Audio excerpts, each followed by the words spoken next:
Hi, it's me again with CorelDraw tips and tricks. Some of this might be pretty easy for some of you, but for somebody that's new, when you're searching for a text, there's a couple of ways. One, you can use this down arrow and it'll go one at a time. And you can look at the text, but it doesn't change your text. But if you get off the arrow, and if you'll look, this is that font. And if we get off the arrow, that font is doing a page at a time, as you can see.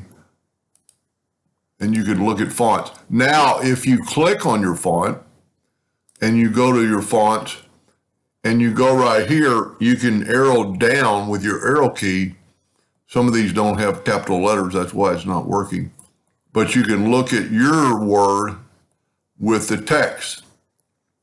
Now, you can make the text larger, but it doesn't really matter. In this case, you can get more shots in there. So if we do this again and we go arrow, if you look, just Andy goes up, Andy goes down.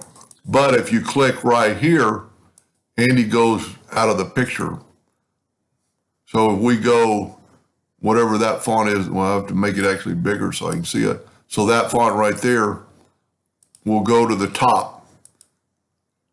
If you look at airbrushes at the bottom, airbrushes at the top, so it's doing like 6 fonts at a time. Pretty way to pick a font. Pretty good way.